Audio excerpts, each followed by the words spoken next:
Hello everyone, welcome back to the channel. Today I'm going to be showing you how to cancel order from SHEIN. Alright, it is easy to do.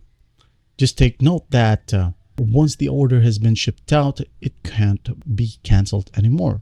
Now to give you an example, I'm going to go ahead over to my cart and maybe check this one out. Alright, and hit on continue.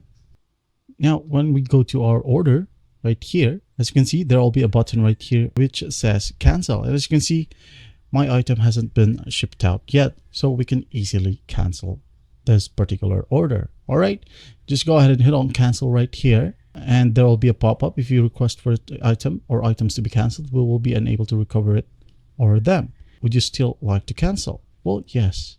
All right, and after that, your item or order will be grayed out. Just go ahead and hit on next and choose the reason.